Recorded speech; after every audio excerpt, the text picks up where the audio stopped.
Greetings and salutations. I'm the fallen angel Christopher Daniels. Hello, yes, Danhausen here, to tell you, deliver a very nice, very evil message, if you will. This is NXT superstar Dexter Lumis. What's up, everybody? It's me, your buddy, your pal, Scott Stanford. Hey, this is Big Sexy Kevin Nash. This is the former intellectual savior of the masses, now known as Aaron Stevens, your NWA third-degree national champion. This is Dr. Britt Baker, DMD, the role model, and you are listening to Greg Morgan with Good Mic Work Commentaries. And I want to tell you, Greg, your buddy Howie, also known as Wheezy, as you call him, he told me all about your channel. I'm here to tell everybody that I've seen it, I've watched it, I've looked at it. I went down the rabbit hole and I couldn't get out of it. It was so good. Yeah, you better watch this channel. You better watch all the videos. I'm about to go and watch a few videos myself. Watch them 5 times a piece. That's right, I said 5 times a piece. Do it. I know you've been a fan for like 40 years. I've only been doing it for 30, so I guess we're fans together there for 10 of it. Do it. He's not going to fill your head with bullshit. He's going to tell you real deal, what's up, and that's that. Do it. Good Mic Work is the place to be for all your wrestling information, guaranteed. The best wrestling content is right here at Good Mic Work Commentary. Good Mic Work Commentaries. Good Mic Work Commentaries.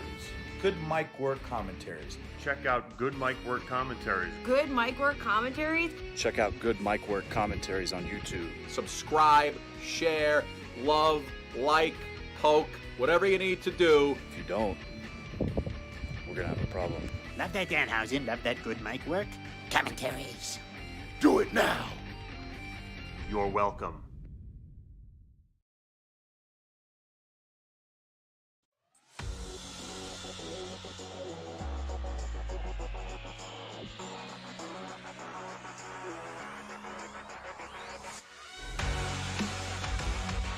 What's up, everyone? Welcome back once again to another WWE Raw review. Tonight, we are going to take a look at the November 30th, 2020 Monday Night Raw. And oh my God, this was kind of a wacky show. Not a great show, but also had some funny aspects to it. We're setting the groundwork now for TLC, which is nice that we kind of have an idea of what they're doing with most of these storylines, angles, and title matches. But other than that, not really a show that we're going to mark down on the record books as one of the best. Hit me with your letter and number grades. I'm guessing 5 out of 10. Right off the bat, Divine Ricks pops in with a $5 super chat saying that very thing. 5 out of 10 for Raw tonight from you, Divine, and thanks for the super chat. Thank you for being here. I hope, or you hope, Jeff Hardy is okay. That Swanton was sick. Yes, it was. Plus, loving this Orton and Fiend feud. I think the best segment of the show was the opening segment, the Orton stuff with Alexa Bliss. That was fantastic. And the Symphony of Destruction match was 100 times better than I expected it to be. I looked at it when they advertised it. I'm like, not one of these fucking things again. Didn't we see this once with Strowman, I think? And I was just like, ugh. And then they just did some wacky shit in it. More funny than anything else. And then, of course, the very scary bump at the end. But the more, and we're going to talk about that match here soon, but the more and more I looked at the replay, even though I think Jeff Hardy whacked the back of his head pretty good on those stairs, I think he's done enough swantons throughout the years where I think he protected himself just enough, and he's all right. He even nodded. He didn't even do the little tap thing where they let the referee know they're okay. He actually nodded. The ref's like, "Are you okay?" And he's like, "Yeah, I'm fine." And he just started playing the tambourine. So all that stuff kind of exceeded expectations just because of the silliness of it. And I found the women's tag team match comical as well to a certain extent. And we had that big triple threat that produced Drew McIntyre's opponent for TLC. So, we had a few things, but, this show was, again, like most Raws these days, largely skippable. But I definitely think we've seen worse, especially in the last couple of months. I feel like last week's Raw might have been worse than this one. You guys tell me. We got 5s, 4 out of 10s there. We got some Bret Harts in the house. Yeah, probably not going to be... people aren't going to go bonkers over this one, to say the least. What's up, Spaz Phoenix? Good to see you, and thank you, dude, for the $10. Hope you are well. Spaz says, hey, want to hear me actually be nice about AEW? Oh, I didn't know you weren't nice about AEW. Oh, you're one of them. That's right. I forgot. Yeah, I want to hear you. I want to hear you be nice. Tune in for the Winter is Coming preview tomorrow night at 9 p.m. Hell, I'm sure it will be a nice little kickoff before War Games. Be well, everyone. I think, we're in for a hell of a week this week because we have the big AEW show on Wednesday, and then we got War Games coming up on Sunday. So it's going to be a fun weekend, that's for sure. A fun week in wrestling with both of those. And then on NXT going head-to-head with the winter show, it's their go-home show to War Games, which will probably be pretty decent as well. I'm excited about AEW show this week. I just think it might be a good opportunity to do something really fun, really crazy. I'm really hoping for some sort of a New Japan tie in there with Kenny Omega and Moxley, and maybe somebody from there was the one that attacked Moxley. Omega winning the title, going full cleaner at that point because he's not anywhere close to that he was in Japan right now in AEW. But if he can make that full transition, the attack by Moxley was just what he needed to trigger that. Then he wins the title. Then he got Moxley going to Wrestle Kingdom to work with whoever attacked him, drop the U.S. belt. All that tied in together, I think, could just be so much fun for the wrestling business. So that's what I'm keeping my fingers crossed for coming Wednesday. But it'll be fun. Bro Nuts. We're going to talk about Bro Nuts, too, just to let you guys know schedule-wise what you can expect from me this week. I mentioned it on Saturday. This week is going to be different. We're going to do things differently. I've got some plans this weekend, so we're not going to be up here for the Winged Eagle at normal time. Instead, you're going to be getting 2 live streams and most likely 3 from me. Sunday is still up in the air, and I'm sorry I don't have that info for you, but instead of doing a podcast on Saturday, I'm going to do a Wednesday night stream after Dynamite and a Friday night stream after SmackDown. And if everything works out, I'll do a Sunday night stream after War Games as well. So you should be getting me like 3 separate times this week. There is a slight chance, however, due to my work schedule, and I'm not quite sure what's going to go on this weekend, that I might miss War Games, and we might have to talk about it 1 week from tonight on the Raw review. So just keep that in mind. No Winged Eagle on Saturday, but you're going to get 2 guaranteed streams from me, possibly 3. So it should be a fun week here on the channel. Also, I dropped my Beyond the Mat review yesterday. That hit the channel, and that's available now. That was a really fun review to do. It's about an hour and 15 minutes long.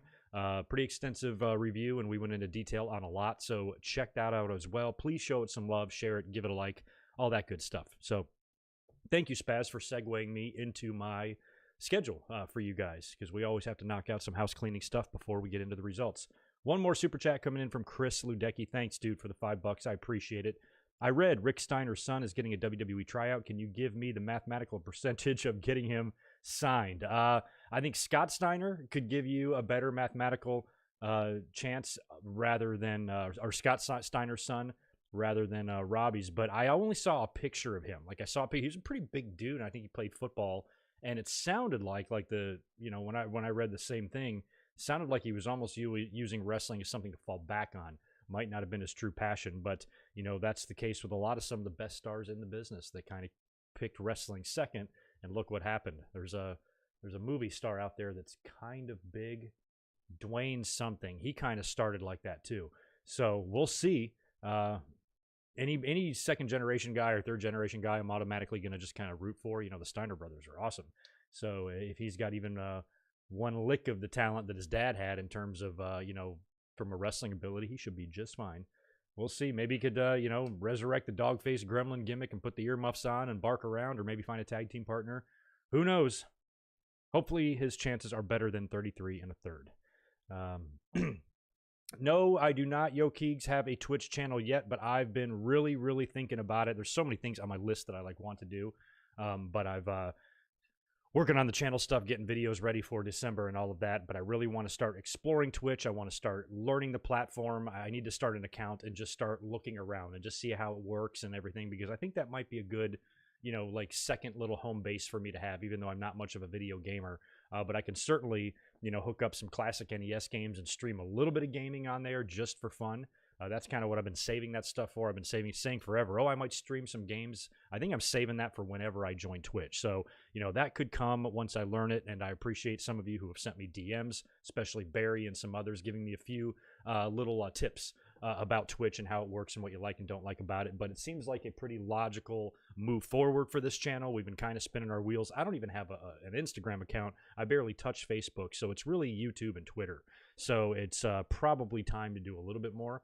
And I think the Twitch thing should be in the future. So stay tuned and just know that you're dealing with Greg here. And sometimes I procrastinate the shit out of things. So we'll work on the Twitch stuff in the future. I have some fun videos planned for December as well. You know what I purchased yesterday that I'm regretting immediately? Purchased a 12-pack, only a 12-pack of Stone Cold Steve Austin's Broken Skull IPA. And found the brewery, had it delivered here. The problem is it was so expensive to get it delivered.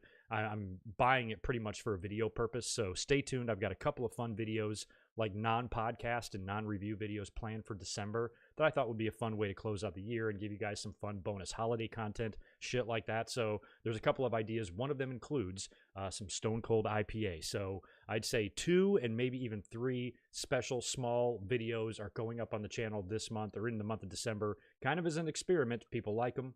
We'll see if we can do more and evolve the channel a little bit in 2021. And speaking of 2020, this wonderful year is coming to a close as we enter our final month tomorrow. On my channel right now, if you click over to the main Good Mic Work YouTube page, right under there, I've created a Best of 2020 playlist. So basically, I took every single review or any video that I did that was not a Raw review or a Winged Eagle or a pay-per-view review, or a current pay-per-view, that is, Patreon donations and, classic pay-per-view reviews, all that stuff I threw into one playlist there. And it's about 35 videos of just random things I've done throughout the year. So you can check that out right now if you want some extra listening material, or if maybe you missed some of these, when I did them at the time. So started out with the Jericho Cruise review back in January and went all the way through all my different reviews and Patreon stuff and donation videos and whatnot. So that's on the channel right now as well. Check it. We'll get into the Raw results now, but I would appreciate some thumbs up on there. Smash that like button for me if you don't mind. And let's try to get this video a little bit of traction. Not expecting a very huge audience in here tonight. Last night's was one of the worst Raw streams we've ever, worst in terms of audience Raw streams. The stream itself was very fun. The audience was one of our lowest of all time. So hopefully we can do a little bit better numbers here tonight. But some of the things that help that type of shit are likes. So hook a brother up if you don't mind.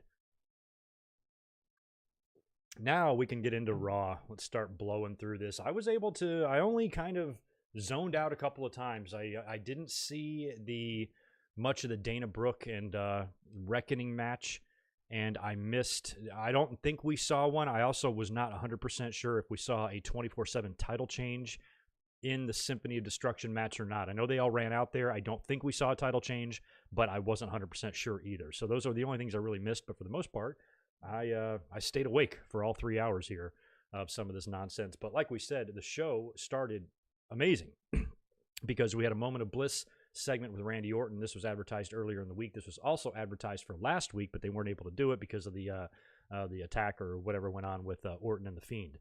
So Bliss is out there. I love that the Moment of Bliss set has kind of evolved into that like childlike nature that Alexa Bliss has.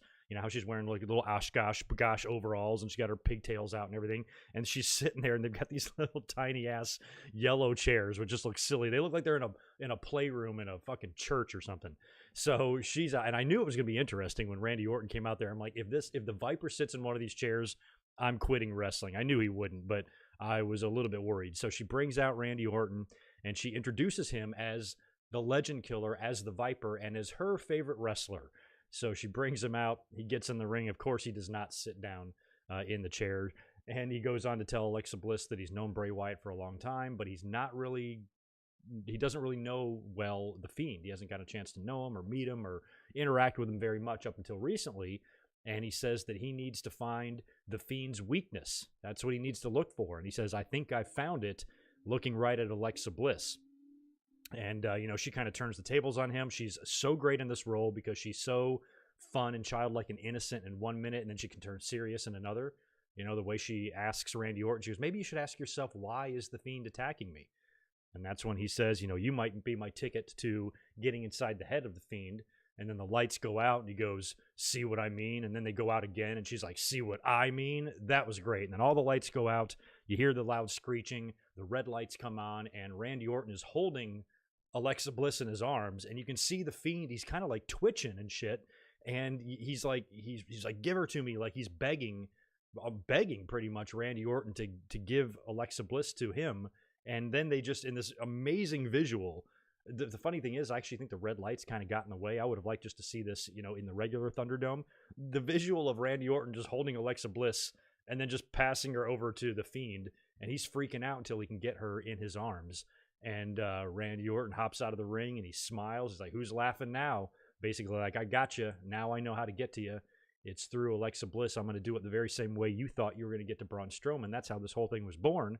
by the Fiend targeting Alexa when he thought, she was with Strowman. So I like that a lot because it kind of showed you a little bit different of a dimension of the Fiend. We haven't seen that from him before. And, of course, Alexa is just really outstanding in this role. And she's just hitting a home run. She's just fantastic in her demeanor and her delivery and everything that she's doing with her performance here. I think is great. And this is a really, really fun – this is going to be a really fun feud. It's going to kick off here, I guess, at TLC. I don't know if they'll work the Rumble or not, or if they'll skip that and maybe be in the Rumble or something. But this could maybe be something that even culminates at WrestleMania again. Who's to say this feud – these two characters, I think WWE could figure out a way to stretch this to WrestleMania. Shouldn't be that hard, but there's Edge, and there's other ideas for Randy Orton for a WrestleMania. So I don't know if this is going to be a one-off, if it's going to be match at TLC, rematch at the Rumble, and they're done. And then Orton is off to face Edge or whatever, or the Fiend is off to face Edge, who knows. But I don't see any reason why this couldn't be quite fun, and it could have several different types of matches. We're gearing up for some sort of a cinematic match here. We have to, right?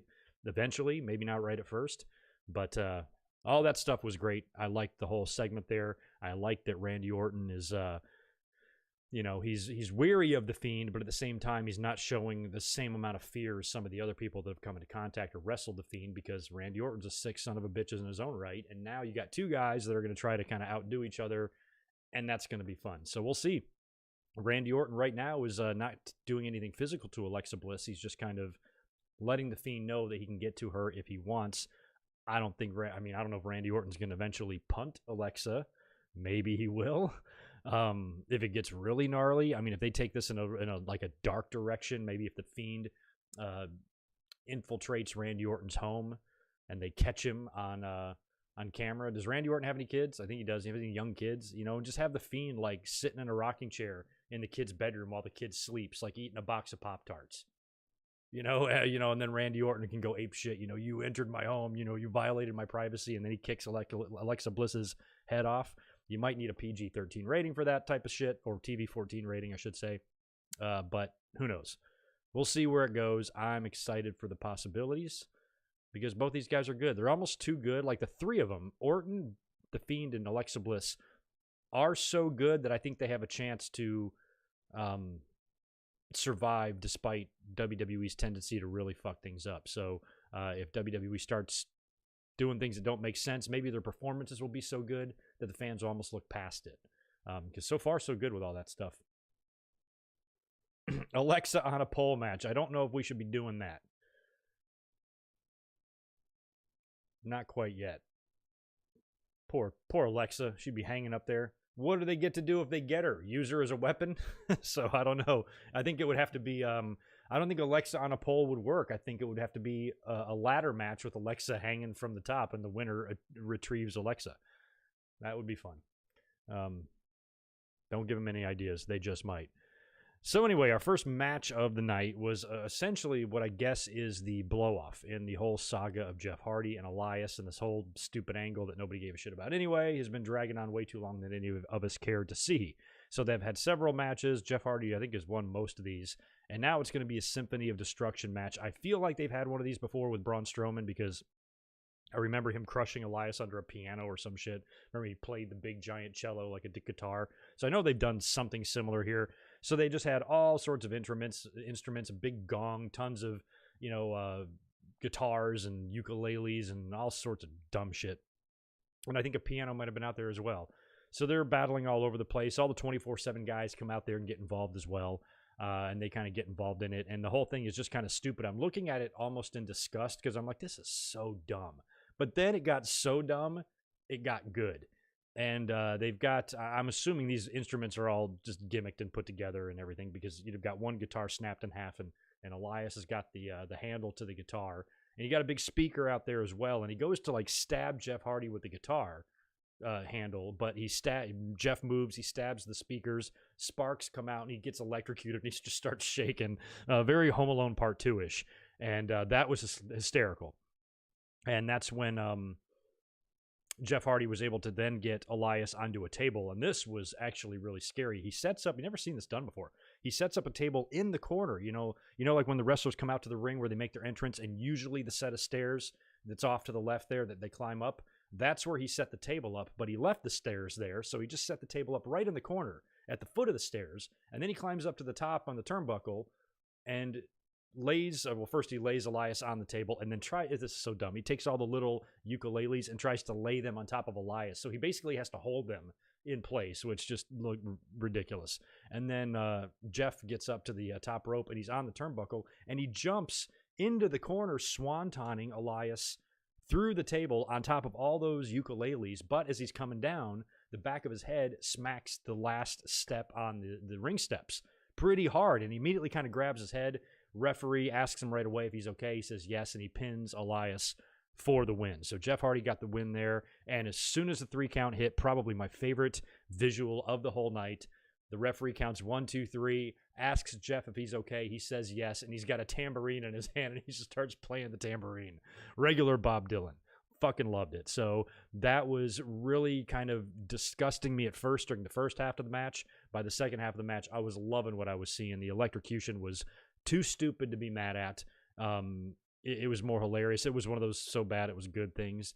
And I would love to see them do some sort of a deal where, remember what they did with Goldust all those years ago when he electrocuted himself and he was out there, stuttering, wah, wah, wah, wah, or whatever. So what if they do something like that with Elias, where like he's lost his singing ability, and instead every time he comes out there to perform a song, he just stutters out this like involuntary gibberish. Who wants to walk with, you know what I mean? Like, that would be fucking hilarious. WWE won't do that, but it would be funny if they did. So poor Elias, I don't know if he'll suffer any effects from being electrocuted or if he's going to have some issues, but that whole thing was just too ridiculous to hate, and it turned me, by the end of it, I was like, that was unexpected.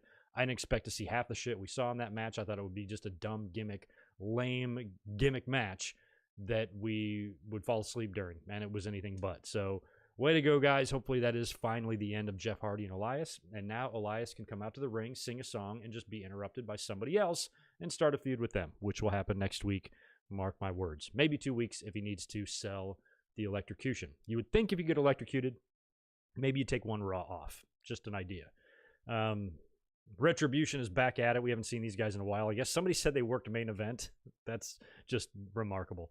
They're cutting a promo backstage, and Ali's talking, they all talk. Bisquick says a few words. He's very pissed. They are all very mad at Ricochet as well because they feel like, Ricochet is just treading water. He's spinning his wheels. He's not doing anything. Ali says he's been pushing the same boulder up the same mountain forever with the same result. Everybody in Retribution has gone through what Ricochet went through. He should be standing there with them. So this whole thing is kind of a recruitment process. And that's when Flappy Flapjack decides to challenge Ricochet, and they got a one-on-one match later, which he wins. A lot of interference and a lot of distraction from Retribution, but Bisquick picks up the win. Did Ricochet? I'm sorry, I think Ricochet won that match. I have that backwards, don't I? Ricochet lost last week to Ali. He tapped out. It's just my own notes that are wrong. Oh, no. Bisquick won. I'm sorry, I remember now. I was thinking that Ricochet beat him, but I was incorrect. So that's 2 in a row now that Ricochet has dropped to Retribution, so he may wind up joining them. I still think it's really weird that you have like a faction that has this identity of being, hardcore menaces, people you don't want to mess with, dangerous, threatening, and they're being really led by kind of high flyers and cruiserweights. That's kind of a new type of thing to do.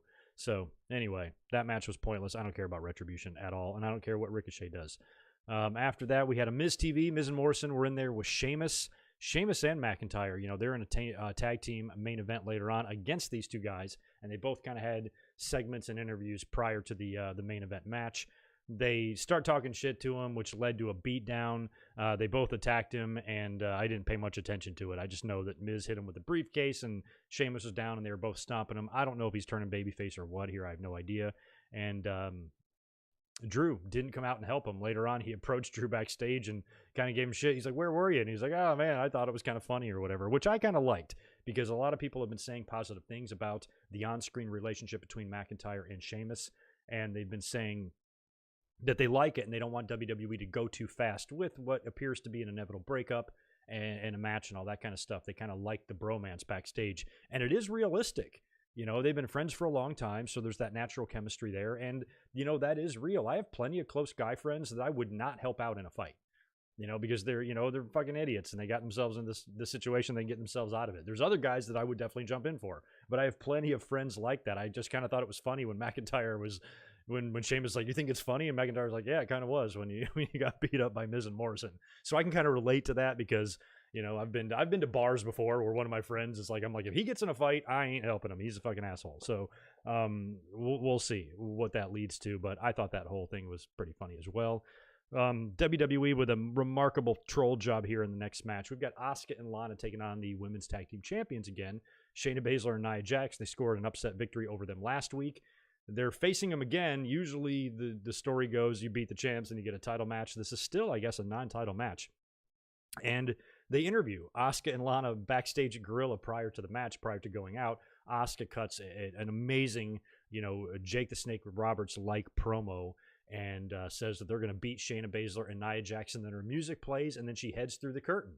And then they interview Lana, and she goes, I can't really tell you what we were talking about. It's strategy or whatever. You'll just have to wait and find out. And then they go to commercial. And when they come back, Asuka's already in the ring. So WWE gives Asuka the jobber entrance and then lets Lana come out, you know, all on her own. I thought that was awesome. And I wasn't even mad about it because to me that was like WWE trolling us. So Lana came out there with a big entrance, which I loved.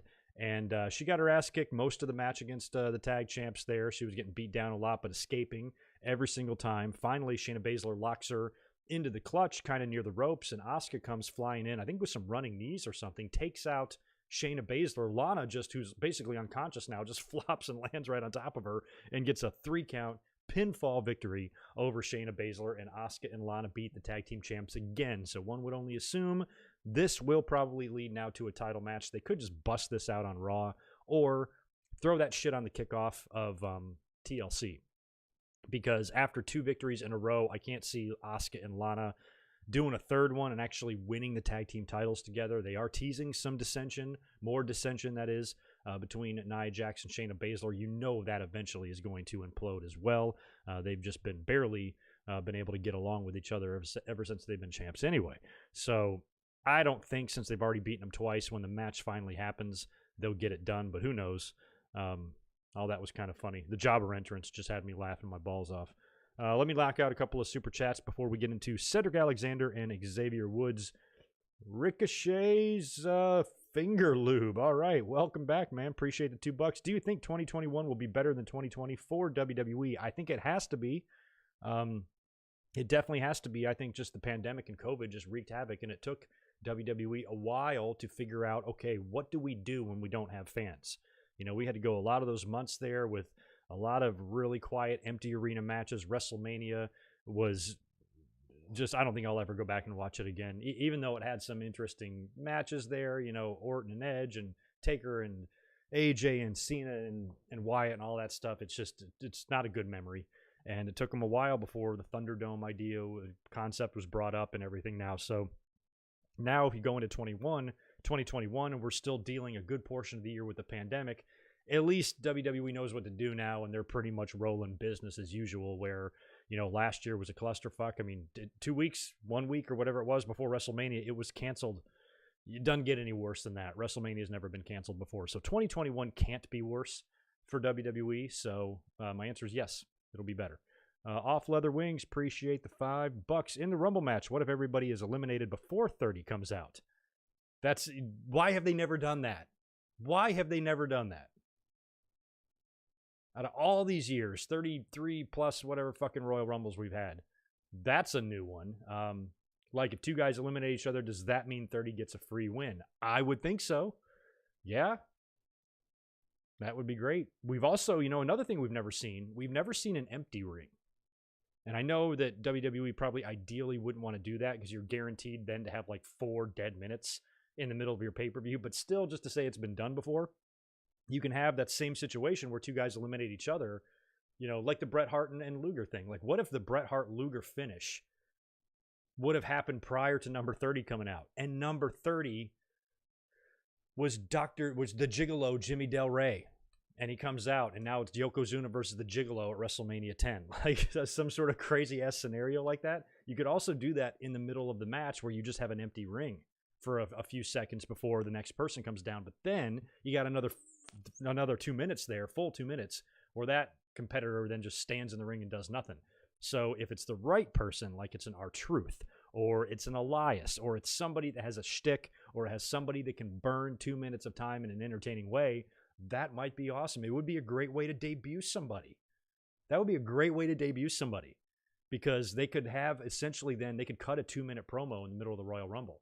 If two guys eliminate each other, and then, I don't know, somebody from AEW jump ship, or I don't know, somebody from Japan, somebody big comes in, or somebody returns, and they come down, and maybe it could be like The Rock. He could just enter the Royal Rumble, come down, cut a 2-minute promo, and then the clock goes down, and then whoever comes out, it could be fucking Tucker, and The Rock can just run him down on the mic, toss him over, and continue cutting his promo for 2 minutes.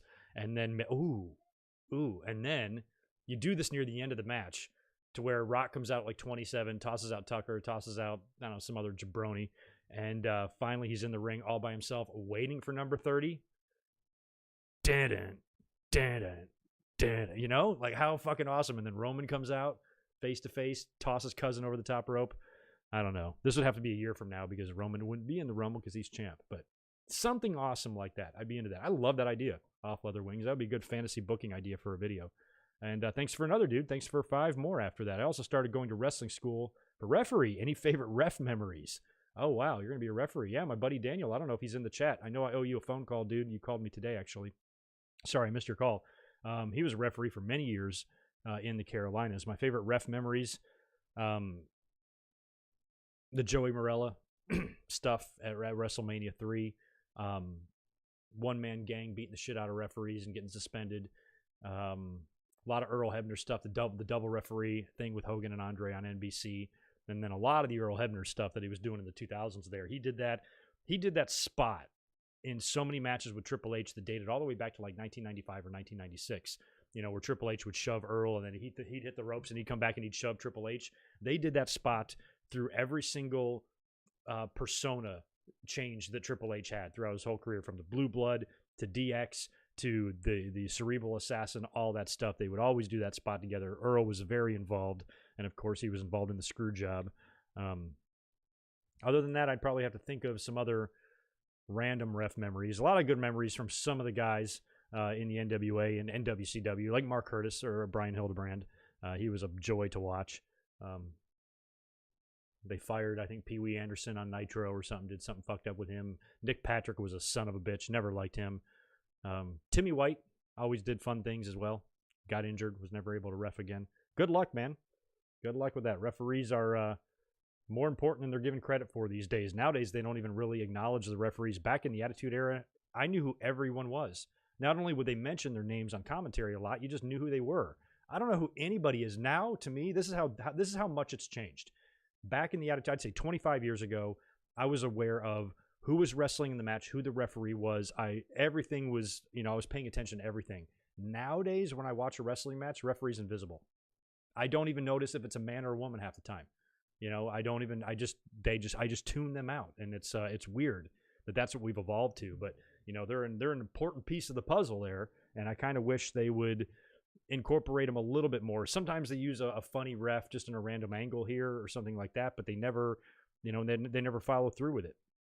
Now, I want to get a Danny Davis back. I think we could rehash that. It's been 25 years, 23 years.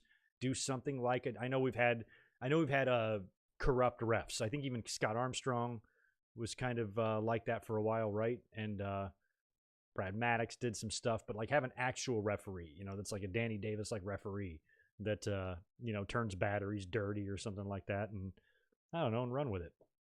And then put him in the ring like they did Danny Davis, and then he goes back to being a ref after that. After being suspended for life. Life is 3 years, by the way.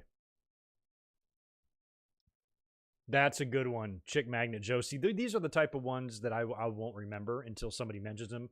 Charles Robinson, Little Nate with the 30-yard dash down the ramp to save the main event of WrestleMania 24. He ran his balls off to get to that ring. That was great. He's probably, he's their best one. Like after Earl, it's been Charles. He's been great. Yeah, champion has been in the Rumble before, not impossible.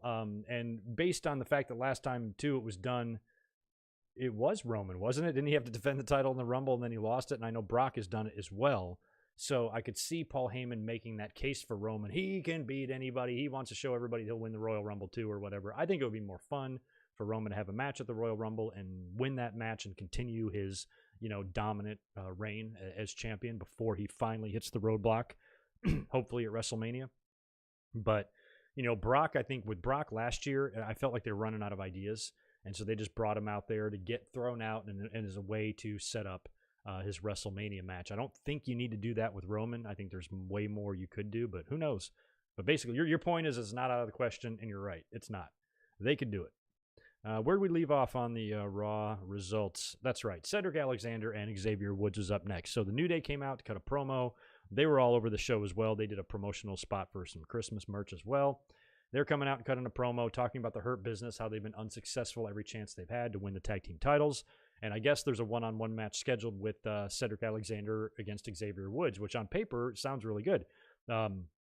Kofi and Xavier talk some shit. Xavier even drops a little hint that he wants to win the King of the Ring tournament one day. King of the Ring tournament isn't even something we're doing right now, so not only does it have to be brought back, he's got to win it, and I would love for somebody else other than King Corbin to be the king. So I would love for Xavier Woods to be King Woods one day. So they're talking their smack. Out come the Hurt Business. Cedric Alexander especially is a little bit more excited and excitable than previous weeks. It's MVP and Shelton and Cedric, I think, are coming out there. I don't think Lashley is with him. Can't remember. And MVP talks his shit, and that's when Cedric, jumps in the ring and he gets really aggressively in Xavier's face. And basically wants to have the match right now. Everybody powders out of the ring, and then he attacks Xavier Woods from behind, and we go to commercial. We come back. They have their match. It's a good one, and Cedric wins, which is a big win for him. He hits, and that's the thing here. They're clearly just really dragging out, I guess, the inevitable tag team title win here by the Hurt Business, which I would love to see. But they're also teasing some possible problems here with the Hurt Business with Cedric Alexander as well, because when Cedric, kind of was excited during the promo and he jumped in the ring to get in Xavier's face, MVP and Shelton kind of looked a little bit surprised by that. Then you fast forward to the end of the match, Cedric hits the lumbar check and Xavier pins him for the win and then just goes ape shit like he won the WWE title in the main event of WrestleMania. He starts running around, jumping around, runs out of the ring like fucking Bo Dallas style, and Shelton and MVP are just kind of looking at each other like, what the fuck was that? So he seems like he's going a little bit nuts. I don't know if they're teasing maybe some sort of a split here or maybe even a replacement. Maybe internally WWE thinks somebody else might be a better fit in the Hurt Business, and maybe they're doing an angle here to get Cedric out of there and replace him with somebody else. I don't know. Or maybe he's just going to be kind of the more eccentric or kind of like the Pillman of the group, like he's play the role that Pillman played in the Four Horsemen, just kind of out there. You never know what he's going to do. You got to watch him. Can't trust him. He's a loose cannon, so to speak. If that's what he's trying to do here, he's got some work to do. But it's a start. We'll see where it leads. I have no idea. Oh, man, Riddle was a trip tonight. So Matt Riddle decides to approach both of his triple threat opponents later on backstage in two different segments during Raw. He approaches Lee first, talks to him, and then he finds AJ Styles, which was the funniest one. And he approaches AJ, who's with his big bodyguard, and he starts talking about his bunny, Skippy. And the funny thing is this is the first time we've actually seen, or at least I've recognized, any sort of response or personality out of AJ's big bodyguard. He actually just kind of laughs, and AJ's like, what are you laughing about? He's like, Skippy's the name of his bunny. And then AJ says something like, his name should be Hoppy because a bunny hops. He doesn't skip. And then Matt's like, well, Hoppy, I couldn't give him the Hoppy because that's the name of my turtle. And then he says that AJ reminds him a lot of Skippy because he has hops and he's furry and he's cute. So only Matt Riddle can pull some shit like this off. This was hysterical to me. Riddle would crack me up. This is how crazy 2020 is. Based on somebody like me who's watched wrestling in the 70s and the 80s and stuff, I could never imagine another wrestler talking to another wrestler who he's going to face later on and says, you can jump good, you're furry, and you're cute. Got to be the first time ever. So that was funny. Riddle then walks off, and he would have another backstage segment later on after the match as well, with the Hurt Business, which was also funny. What do I have written down here? Oh, whoops, that's my own typo there. I was like, I just have the word, I have the name Jeff written here, but it's actually the Triple Threat. I forgot I screwed that up. Anyway, Triple Threat match was up next. The winner of this goes to TLC to face Drew McIntyre for the WWE title. Keith Lee versus AJ Styles versus Riddle. They're calling this the sudden death Triple Threat or whatever the fuck. Pretty good match here. I had predicted, kind of half-ass predicted on Saturday and even last week, that I kind of wanted to see Riddle win this. I think Riddle would be the most fun. I even put that on Twitter today when I was, speculating about TLC. December always sucks, doesn't it? I mean, throughout the years, how many December pay-per-views have been bad compared to good? There's been like a lot of bad ones. Usually every year, even on this channel, the views are down. Engagement is down. Everybody just doesn't seem to pay attention as hard during these last couple of months of the year in wrestling. They're always just kind of, it's just downtime. It's, a lot of throwaway shows. I've even pitched the idea on this channel a couple of times of having a December off season just to give the talent 30 days off, spend the holidays with their families, nurse nagging injuries, come back fresh start of the year, and ready to go balls to the wall. But of course, that's never going to happen. WWE's got too much invested. They can never do that. So since Decembers are always kind of quiet, since the TLC pay-per-view is usually, a lot of times the talent can come through and give good matches and everything, but for the most part, it's just a throwaway pay-per-view altogether. So if you're going to have a pay-per-view like this that probably in the grand scheme of things doesn't matter very much, why not do something fun? And I think Matt Riddle would have been an excellent kind of new opponent for McIntyre, because another thing that I was harping on this past weekend on the podcast is that you got to remember whoever McIntyre faces at TLC, he's going to beat.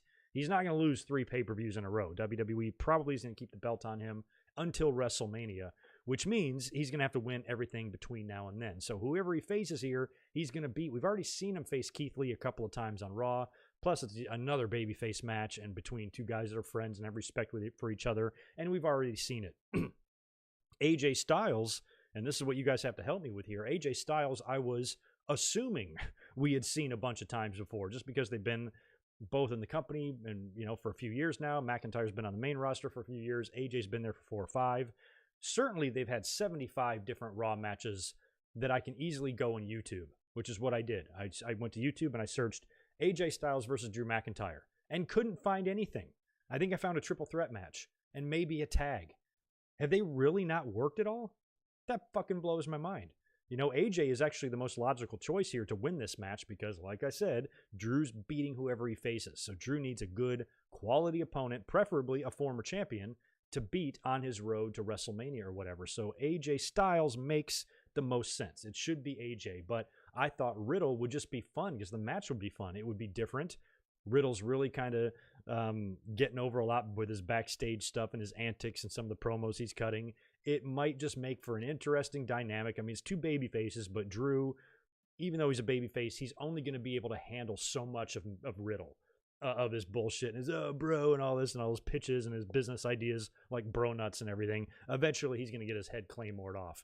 And it would be just a good match, a fun match, a different one that we can just look back on and say, that was really fun, and it was a good, solid, quality win for the champion. So I was rooting for Riddle, but in the end, AJ would get the win here. Riddle catches a bunch of final flash knees to Keith Lee, 2 or 3, knocking Keith Lee down and out of the ring. And as soon as he's done hitting those on Lee, AJ's already up on the top rope for the phenomenal forearm, comes in, tags Matt. He goes down, 1, 2, 3 for the win. AJ Styles will now face Drew McIntyre at TLC, and that was probably the right call. I just think that Riddle winning would have been fun. You know what I mean? Why not? But Riddle looks like he's kick-started something with the Hurt Business that started last week, so it's no surprise here that AJ won because Riddle probably has other plans at TLC.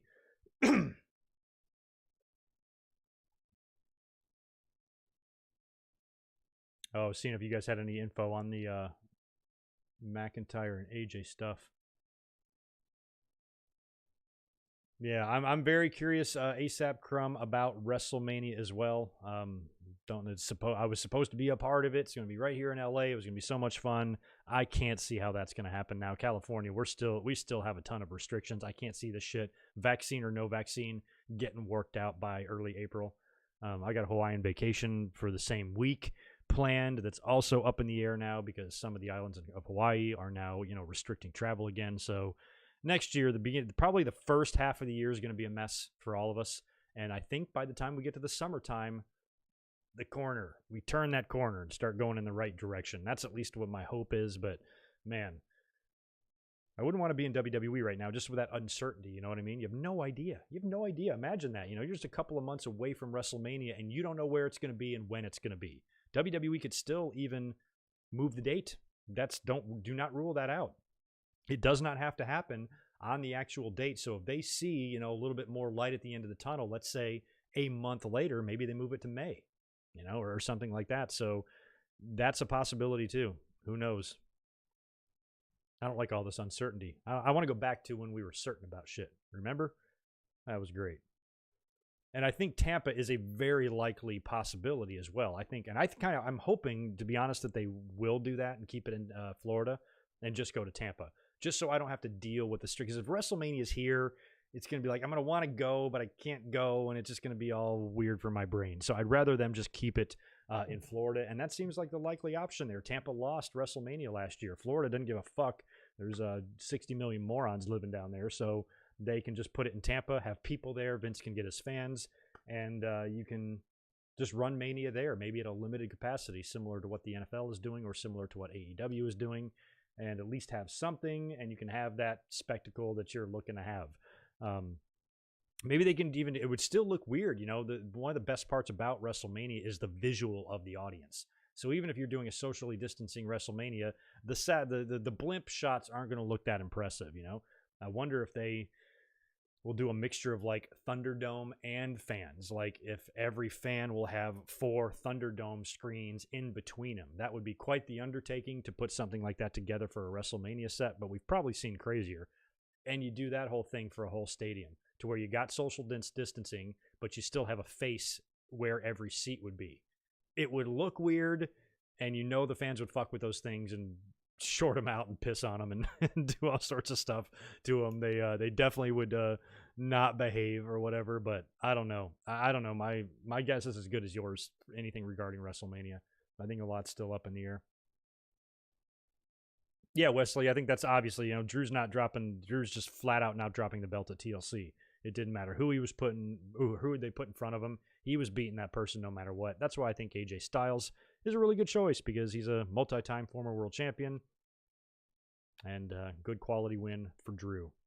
And how has that match never happened? I mean, I know it certainly has, right? Help research it. Somebody help me. Give me some Drew McIntyre and AJ Styles matches. Have they happened?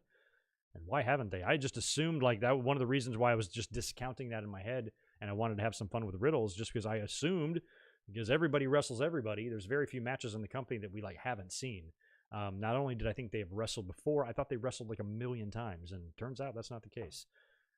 After that, this is a match that I missed, so you guys can fill me in on if any major details I'm missing here. They had a match with Dana Brooke and Reckoning, which is one of my least favorite. Reckoning and Bisquick are my least favorite Retribution characters. Reckoning is just stupid because it's Mia Yim and her boyfriend's right there. We've already had her in NXT and the relationship acknowledged between her and Keith Lee. It's not like it's kayfabe or anything like that. Everybody knows. So to have this person in this faction that's trying to destroy the very company that your boyfriend works for, and there's been a couple of times where Retribution has attacked Keith Lee. What do they do? What are they saying to each other at home? Like when they go to bed, hey, thanks for attacking me tonight. Like it makes no fucking sense. So it looks like here maybe they're pushing her out. I would love that because Retribution is stupid. So she faces Dana Brooke. Dana Brooke beats her, and Ali gets pissed. He gets in the ring and he just starts kind of disparaging Mia and kind of giving her shit and chewing her out a little bit. So maybe she'll have another match. She'll lose again. They'll boot her out of the group, and now she's on the main roster as Mia Yim.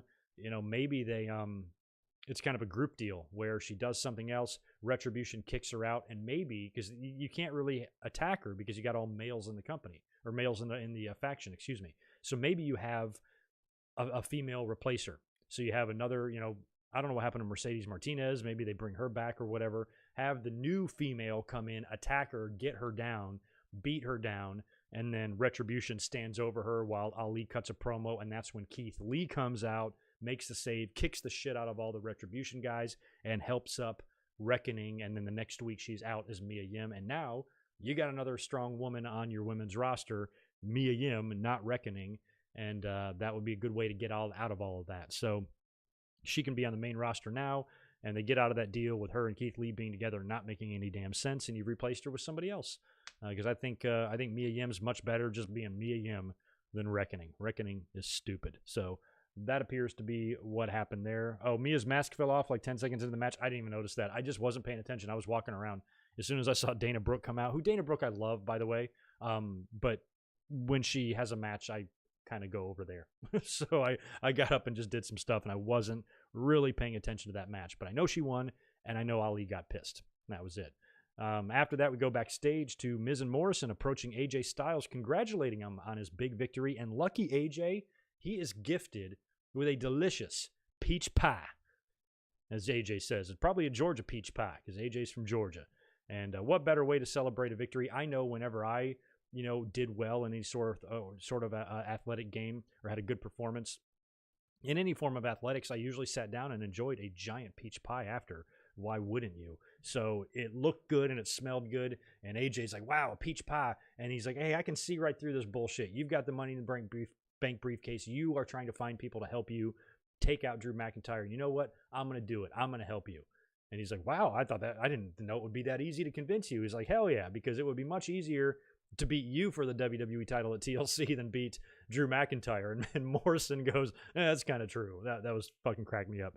So AJ basically has agreed to help them out. He's going to sit at ringside and do commentary for the main event, essentially jumping in to try to help Miz actually cash in and win the title tonight, which is going to give him a much easier opponent to defeat at TLC. So that was all funny.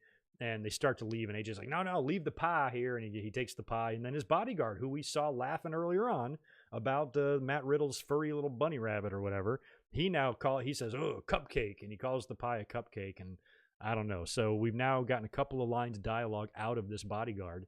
So they're slowly kind of easing him in. And who knows? Maybe the guy's going to turn out to be fucking hilarious. He's at 9'4", but once we get to know his personality, he might have more presence than we're even aware of. So we'll see. That was all funny. We followed that up with another really funny backstage segment with MVP approaching Matt Riddle. And, of course, Riddle approached him last week with all sorts of business ideas. So MVP's kind of coming over to get some revenge now and talk some shit. He goes, oh, tough loss for you. And Riddle's like, yeah, losing sucks, which is just pretty simple and pretty accurate. Yeah, losing sucks. You don't have to cut a fucking 3-minute wrestling promo to explain that. Losing sucks. Nobody wants to. And but he's like, it's all right, I got other aspects, I got other ideas. And and MVP's like, are you gonna pitch me more ideas? And he's like, I'm not much of a baseball fan, but if you're into gardening, and what's the worst thing about gardening? Weeds or some shit like that. So he pitches his big gardening company. I just love that he said weeds. That's great. And then he says that if you get hungry during your gardening, I've got you covered, because we're gonna go into business with Dunkin' Donuts and call it Bro Nuts. I'm not going anywhere that's called Bro Nuts. Probably not. And MVP kind of shuts him down, yells at him. He's like, I don't like you. I think you're lame or you're stupid. And he just starts throwing these insults at Riddle. And Riddle, just like last week, he goes, ah, which I just love that. So I think that in wrestling now, my all-time favorite rebuttal to any wrestling promo insult is, ah.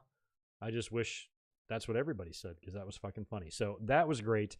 I hope WWE treads carefully with Riddle. I already think dropping his first name was idiotic. I think showing the replay of the flip-flops coming off in the ring is idiotic. There's a lot of things that I'm very nervous about with Riddle in terms of WWE and how they are just nearly just guaranteed to fuck him up. But I think if they just kind of let him breathe a bit and they just kind of don't overdo it, I think he can be, kind of like an RVD Spicoli type of character, It's too bad Louis Spicoli didn't exist and pass away, because I think that would be a great name for Matt Riddle, Louis Spicoli. But I just worry that WWE is going to just overdo it, and they're going to shove him down our throats, and his backstage stuff, it's going to be more hit and miss, because not all of them are great. The ones tonight had me laughing a little bit, but sometimes it's been a little like silly or whatever. they should just let Riddle write this stuff. Don't let Bruce do it or anything. So I think that some of them are going to be good and some of them are going to be bad, but eventually they could wear us out with it, and we will start kind of shitting on Matt every time we see him back there talking to somebody. So let's hope it doesn't get to that. But in terms of tonight, I thought that was all pretty funny. After he says aw to MVP with all of his insults, MVP just slaps him across the face, and that's when Lashley comes in, attacks Riddle from behind, and then locks him in the full Nelson. So there you go. Just like they kind of planted the seed for last week, it looks like Riddle will now be working with the Hurt Business, and I guess he's going to get a crack at the U.S. title now against Bobby Lashley. And I have been saying, because I'm so pro Lashley right now, that I want to see Lashley go on a long run with the U.S. title. Like, hold it a year. I even want to see him get to the point where he's so unbeatable as U.S. champion that they give him a WWE title shot as U.S. champion. Like, I would love to see him be U.S. champion until SummerSlam and face Drew McIntyre, whoever the fuck the champion is, and win the title or something. Like, I really want to see that for Lashley. Now that it looks like he's going to be feuding with Riddle, I feel like because of who WWE is, they're going to give Riddle the U.S. title. I mean, this is a very intriguing, feud and matchup here. Both these guys have got some MMA experience. Both these guys are badasses. I'd really be interested to see what a real fight between these two guys would be like. And they're both credible and they're both awesome. So this should be a fun program, but I don't know if I'm ready to see Lashley drop the U.S. title yet. But if he's working with Riddle, I think that he will. So are they going to throw this together at TLC? I guess so. We're probably going to get this match at TLC since we still have nearly 3 weeks. We have 2 more Raws before TLC even gets here. So there's time to put that together. They probably will. And we'll see. That could spell the end for his title run, though. I hope, if they're going to put the U.S. title on Riddle, I hope they wait, like until the Royal Rumble or something, maybe.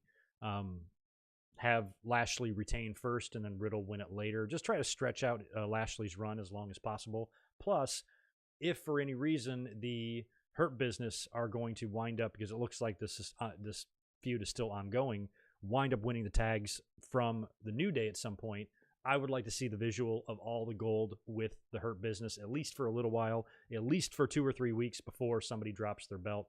So if Lashley is taking on Riddle at TLC, and there's plans to put the title on Riddle, wait. Get through TLC, do it in 2021. That would be my recommendation. But should be a pretty interesting feud because those guys are badass. That left us with the main event. That's all we had left.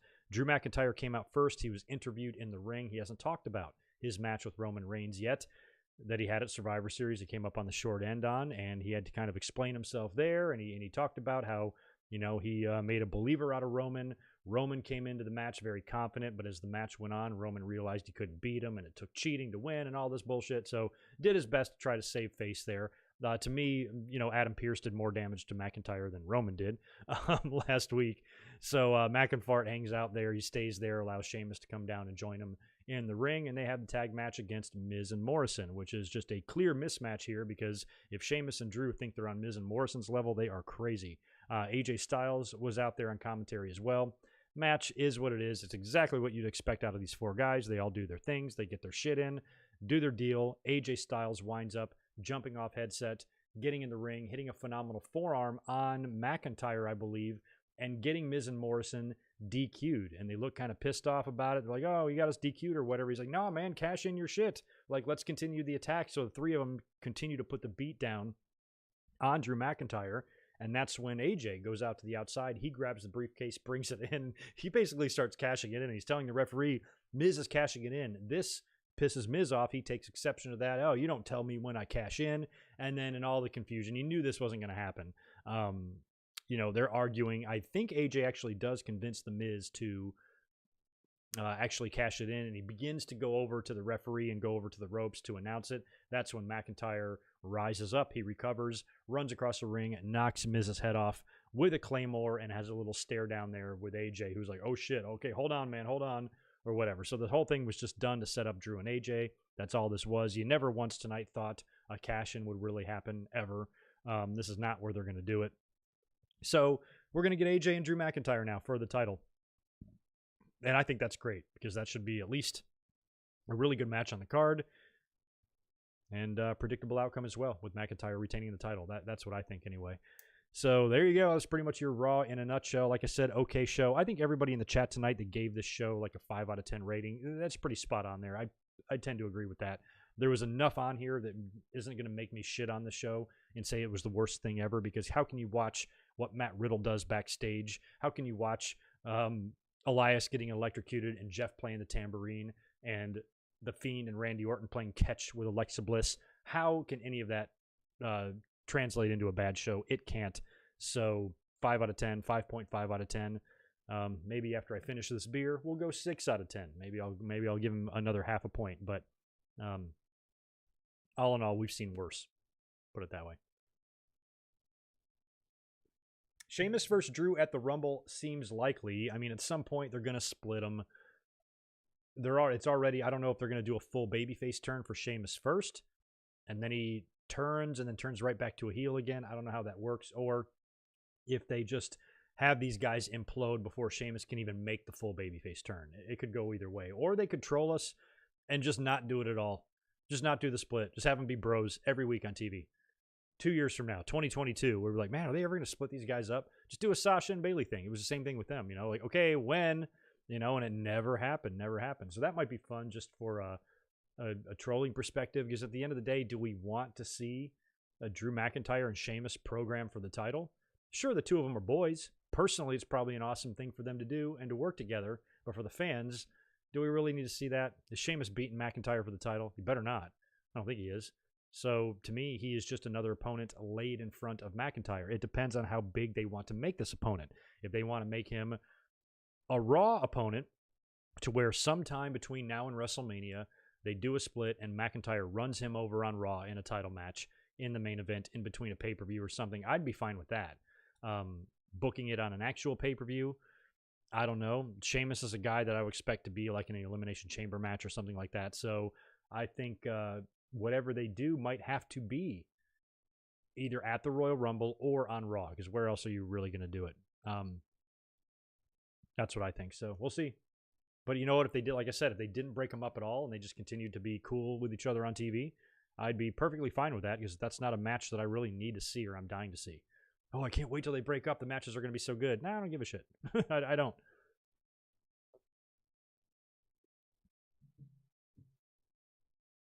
I'm going to check over here in the chat. All right. You guys can keep smashing that thumbs up button for me. I would appreciate it.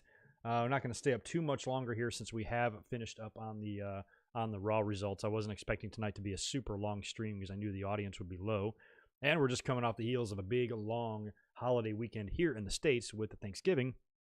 So everybody's probably back to work, back to reality. Mondays after holidays always suck. But for me, they're awesome because I always have Mondays off. But for the rest of the world, they can be quite painful.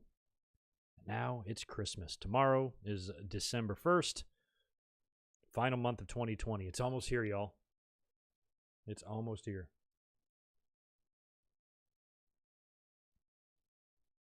Ryan Cabrera. Where have I heard that name before? Oh, is he Alexa Bliss's fiance? Yeah, that's who he is. They just got engaged not long ago. You gonna get a voodoo doll? Alexa Bliss probably has one. Yeah, they postponed. I saw that today, so I don't even know the deal. I am so checked out of football.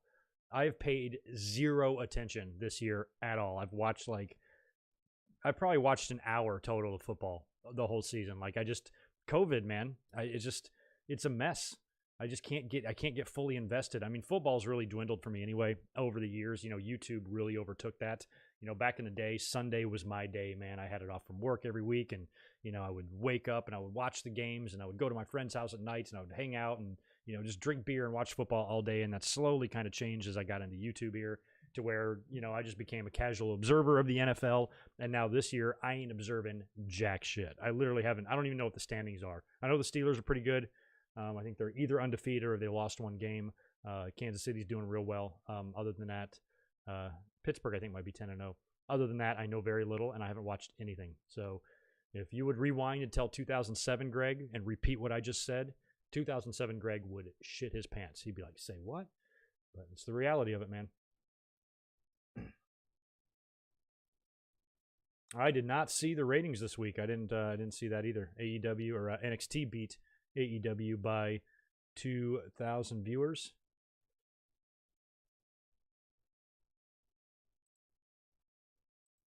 I thought Dynamite was the better show this week. I enjoyed Dynamite more. We talked about that on Saturday. Neither show was wonderful, but I think I preferred Dynamite. War Games is shaping up to be good. And like I said, we'll see what happens this week. I'm not 100% sure if I'm going to be up here Sunday or not. As of right now, I am, but there's something that might change. So I don't know. But you get me Wednesday night after Winter is coming, after the Wednesday night Dynamite, after the Moxley and Omega match. We'll be up here for a live review. So please join us. Make a note, because the reason I don't do AEW reviews or NXT reviews is because every time I do, there's very low turnout in the audience, so they're kind of not worth it to me to do them. But this match is so big, and I'm so interested in it, and I'm really hoping AEW hits a home run and it's not a letdown here, that I want to be up here this week and talk about it. So make sure you're here Wednesday night. You're not going to have to wait too long to see me again, because I'll be back up here right after that. So Sheamus Drew at Fastlane. That's right. Is there an Elimination Chamber still, too? Is there a Fastlane and Elimination Chamber? Do those both happen? That's too much. I forgot about Fastlane. That's right. JJ Legs got it. That's when the match will happen. Would be at some pay-per-view like Fastlane that nobody gives a shit about. So anyway. All right. Yeah, I think that's going to be a wrap on tonight. Not really much else to get into. I'm going to work on some other stuff for the channel as well. Like I said, I'll be back up here in 48 hours immediately following Wednesday Night Dynamite for a full show review, and we'll talk a lot about Moxley and Omega and what did or did not happen there, and any information I'm able to get on NXT. If I watch a little bit of it during, we'll talk about NXT as well, but I don't think anything too crazy is going to happen there. It's just to go home to War Games.